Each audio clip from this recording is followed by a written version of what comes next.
Hello everyone, my name is Dave Partner. Welcome to your 16th JavaScript tutorial. In this tutorial, we'll be looking at some methods that are used to manipulate arrays. So we'll be looking at array methods in this tutorial. Alright, there are so many of them. We'll just get to touch the most common ones so that you get the idea of what they're used for, and we'll cover as many as possible. Alright, array methods are methods used to manipulate arrays. For instance, if we had this array and let's say this from our past tutorial, so I can delete these guys here and just call this array methods. So let's say we have this array and we want to convert it to a string. What we'll do is we'll just call the array and say tostring. So if we print this guy to the screen, of course I'll delete all this. These are all the array methods, and we're making use of tostring. Well, instead of me to delete it, I can just comment it out. Alright, so we're looking at tostring, this guy here. This converts this guy into a string, and when we print it, it will look very much the same. Let me do it twice. First of all, we print the contents of the array, then we print a line break, then we convert it to a string and print. Alright, so we go to our browser and refresh. So what we have is, as you can see, both of them look alike. But the thing is that the browser no longer says this guy. This is just one string. You understand? But this one is an array. Your parser now sees it as an array. The next thing we can do is join. So what if we wanted to join them? Let's say right here let me just comment this tostring, and then we have commented out. Then we look at join. So join is a way to pick all the different elements of an array and print them out as a string, but then using something to separate them. You're going to be the one to use to choose what to use to separate them. So if we wanted to join, let's say document.write, we want to print out this guy and join them, so we'll say .join. We will have, let's just say we want to join it with a dash like that. So we print out, we go to our browser and we refresh. What we have is 2-59-65 and so on and so forth. As you can see, all the dash there. So that's what we do. That's how to use join. And the next thing we can look at, let's just comment it out. Let's look at join. We just used join. Alright, so let's look at push and pop. So to use join, for push and pop, I will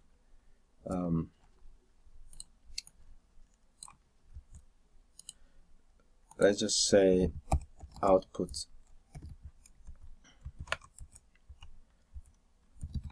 push array.push, or let's just start with array.pop. Alright, and the pop removes the last element in the array. So let's see if we wanted to remove this guy, and we say array.pop pop. We're just basically saying remove the last element in this array. So I have this guy here. Alright, and we print. So we're printing this array with the last element popped out. So we refresh, and so this is the element that was popped out. Alright, so when we pop, we see the element that was popped out. So what if we want to see the rest of the remaining elements? What we'll do is we pop before we use it. So let's comment this out, and then we pop it, array.pop, and then let's say output partner. Alright, and then if we pop and view the contents of the array. As you can see, we've popped here, then we're viewing the contents of the array, we are printing it out. It will give us from this guy to this guy. So let's see, we'll refresh.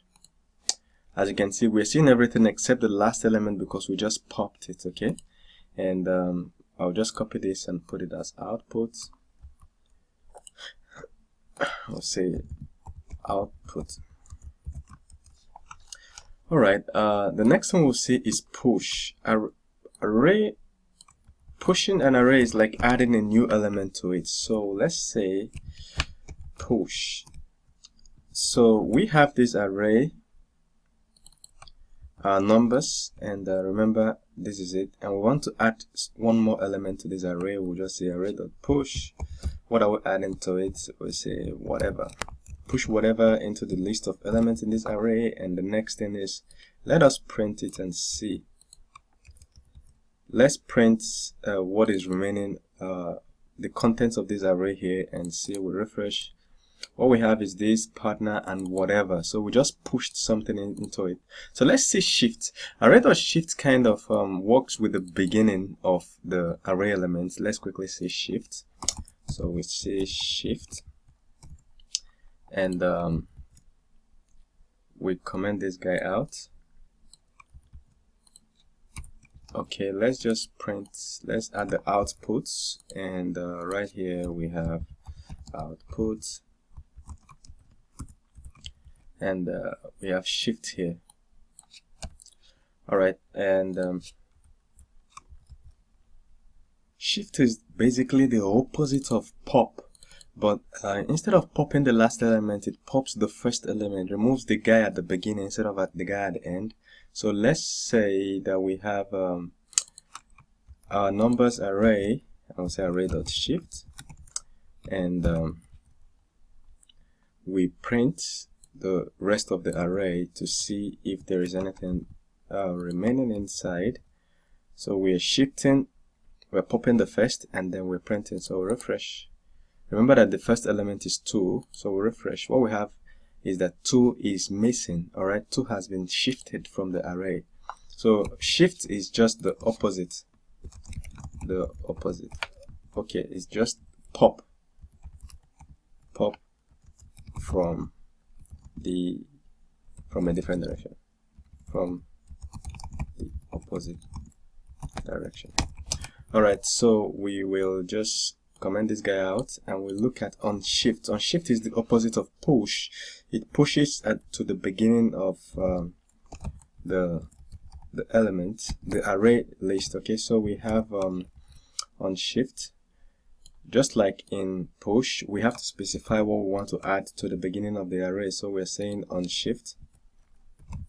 onShift, what do you want to add at the beginning? We'll say anything. So we want to add anything to the list of the array. So we have this list, so we want to add something here, an element here. So we'll come back and we'll print out and see. Refresh. So we have anything to 59 and so on and so forth. So as you can see, it's a very interesting thing, a way to manage arrays. Alright, let's look at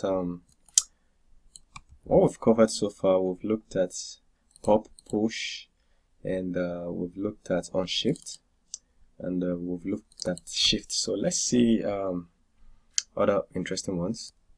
Let's see if we can change the contents of this array. What if we wanted to change this guy to 200? So we have an array with XYZ number of elements. Then we want to identify one single element and change it. So for instance, when a user changes, you want to change or work on a user's middle name, for instance. So let's say changing array elements. So we have our array and we want to change. So we can say this is the variable, this array, and we'll say array. Remember that I taught you in the other tutorial that arrays are numbered from 0. This is array element at position 0, which is 2, array element at position 1, which is 1, which is 59, position 2 is 659, and so on. So arrays in JavaScript start from 0. So if we want to change the content of this array at position 0, what we'll do is content of this array, at position 0, you know it's normally 2, but we want to change it to 39.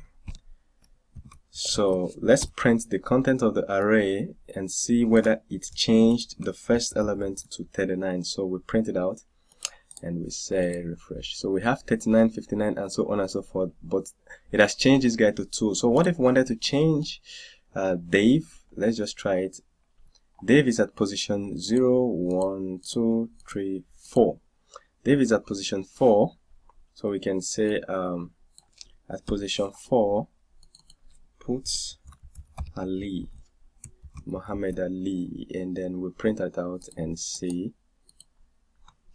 As you can see, Dave has been changed to Ali. So what if we wanted to change something else? We can say numbers.length.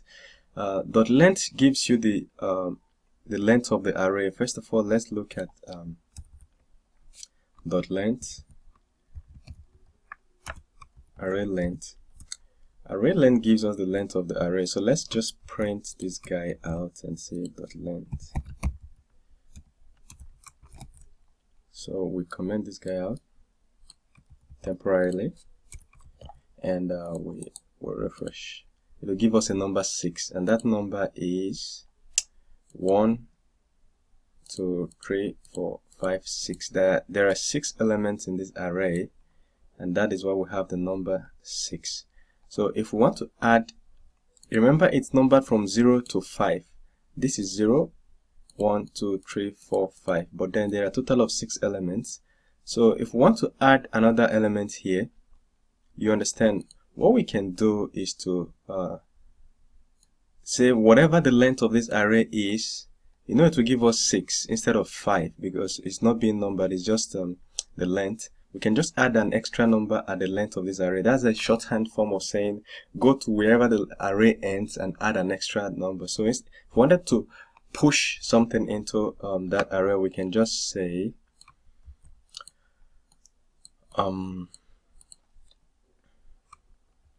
we can say go to array at position array.length, add John.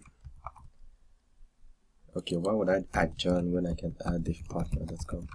So we're saying this array.length gave us 6. So we're saying go to position 0, 1, 2, 3, 4, 5, 6 and add thisPartner.com. So let's print out the content of the array after we've done that manipulation. We'll refresh. So we have this at thisPartner.com. So normally if you're working with arrays and you don't know the particular location or the length of that array, or where to add you want to push an element into that array, this is another shorthand form of pushing an element into the end of that array.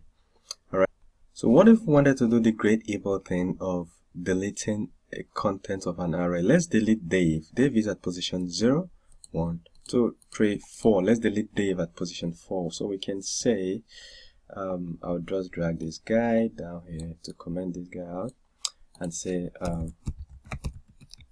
delete.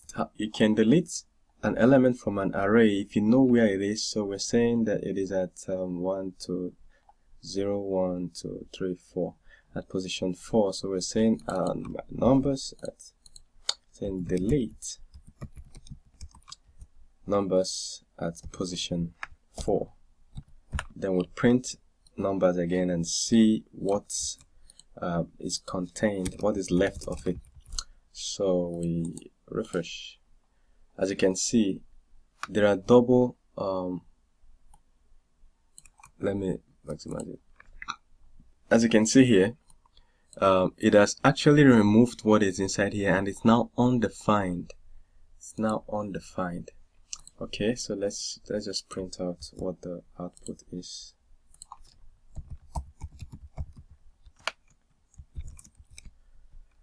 Alright, so as you can see, there's an empty space here. That is what delete does. You can also work on this if you can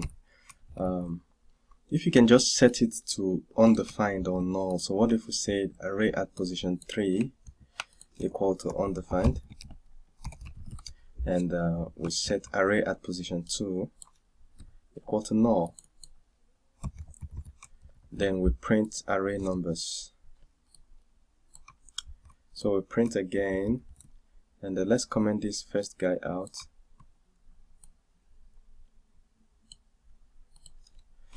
And we print. So we refresh. So what we have is array at position 2 missing and at position 3 missing 2. So instead of just doing delete, you can also set it to undefined or null. That's just what this section just teaches you. Alright, and we'll see a couple other array methods in the next video tutorial. I would like to stop this tutorial here so as to prevent it from going on forever. In the next video tutorial, we'll see other methods of manipulating arrays, and I want to encourage you to visit my channel on YouTube. It's braintime.org, youtube.com/c/braintime.org. You visit this channel, and then you pan to the right and click on subscribe, and also you visit devepartner.com, hit on register here and sign up. There are so many tutorials here, and this is a forum where you can post your questions, and of course you have so many job opportunities. So as you're learning these programming languages, you're having jobs that you can get. All right, so thank you very much. See you in the next video tutorial.